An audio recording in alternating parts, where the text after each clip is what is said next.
अब्बा मियाँ के मरने के बाद मैंने बड़ी कोशिश की कि इस घर को बिखरने न दूं, लेकिन आज ये सब कुछ देखकर मुझे ऐसे लगता है जैसे मैं कुछ भी नहीं कर पाया। इनको लगता है कि मैं मामले में मुदाखलत कर रहा हूं। आप कर रहे हैं मुदाखलत मेरे काम में।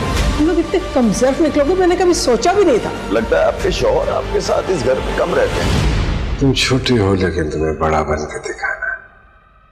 इस घर को बिखरने मत देना। अब तो ये हाल है, हर पल सवाल।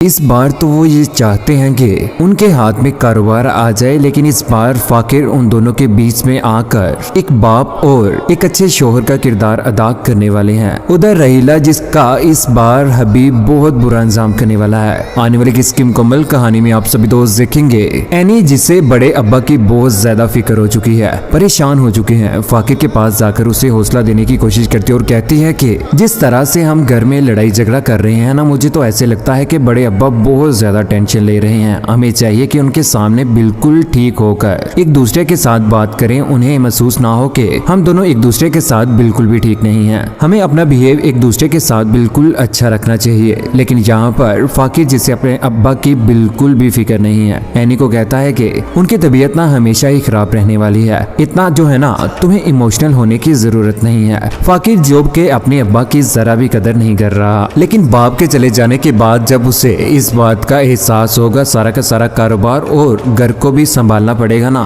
तो तब इसे समझ आएगी कि बाप क्या चीज थी। दूसरी जानिब फराज, जो कि साइकिल के पास बैठा हुआ जहीर साहिब के कारोबार के ऊपर नजर रखे बैठा हुआ है। यहाँ पर साइको को कहता है कि अगर जहीर भाई को कुछ भी हो गया तो हबीब हमारे लिए बहुत ज्यादा मुश्किलें खड़ी कर देगा। उधर साइका, जिसे अपने भाई का बिल्कुल भी एहसास नहीं है, अपने शोहर के साथ मिलकर जहीर साहिब के कारोबार और उस घर के ऊपर नजर रखे हुए बैठी हुई है। दूसरी जानिब समीना, जो कि जहीर साहिब के पास उनके लिए खाना लेकर आती है, जैसे ही उनके पास आती है तो यहाँ पर उन्हें मुर्दा हालत में पाती है, जिसके बाद वो अपने बेटे फाकिर को आवाजें लगाना शुरू कर देती है, चिल्ला पड़ती है। उधर फाकिर जैसे ही आता तो यहाँ पर अपने बाप के माथे के ऊपर हाथ रखता है और सांस भी चेक करने की कोशिश करता है, जिसके बाद पता चलता है कि जहीर साहिब इस दुनिया से जा चुके हैं। उधर जहीर साहिब का जनाजा जा रहा होगा। जहीर साहिब तो चले जाते हैं, जिसके बाद इन्हें अब इस बार पूरे के पूरे घर को यही फिक्र पड़ी हुई है कि कारोबार का क्या होगा, घर का क्या होगा। यहाँ पर साइका,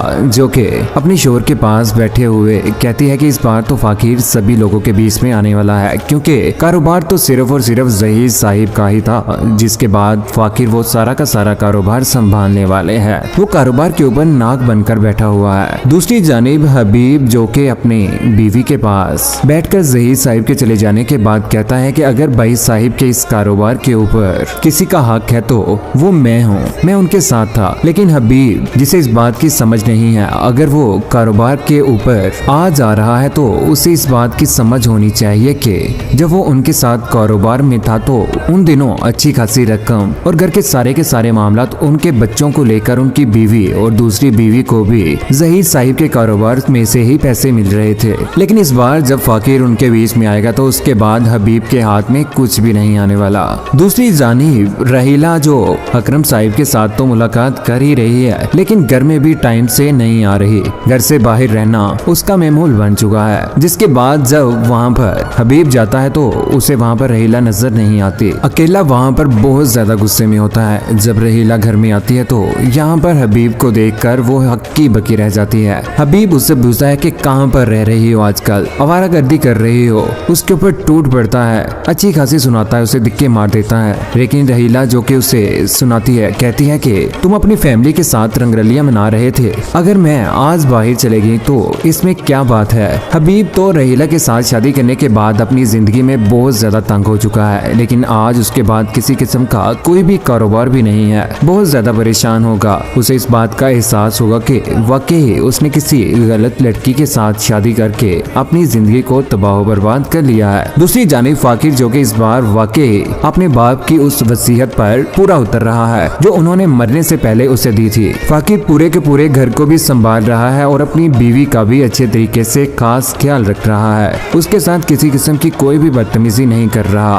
फैक्ट्री में भी जा रहा है और ऑफिस में भी अच्छे तरीके से अपना टाइम दे रहा है। उधर एनी घर के काम भी कर रही है, खाना यहाँ तक के रोटियां भी खुद ही पका रही है। एनी दिन रात इस बार फाकिर के साथ ही रह रही है। आने वाले वक्त में उनका इस दुनिया में बेबी भी आने वाला है। लेकिन इस बार रहीला का तो बहुत बुरा अंजाम हुआ। कौन कौन चाहता था कि रहीला का बुरा अंजाम हो और हबीब, फराज और साइका जिस तरह से जहीर भाई की प्रॉपर्टी और पूरे के पूरे बिजनेस के ऊपर आंख जमाए बैठे थे, आज उनके पास कुछ भी ना आया। एनी और फाकिर को एक दूसरे के साथ खुश देखकर आप सभी दोस्तों को कैसा लगा? इस बार तो फराज ने वाकई एक समझदार इंसान बनकर सबको दिखाई दिया। आप सभी दोस्तों की क्या राय है? नीचे कमेंट सेक्शन में अपनी मोहब्बत भरी राय का इज़हार जरूर कीजिएगा। चैनल को सब्सक्राइब करने के बाद बेल का बटन जरूर दबाएगा ताकि फ्यूचर में हम किसी किस्म की कोई भी वीडियोस डालें तो आप तक बर वक्त पहुंच पाए।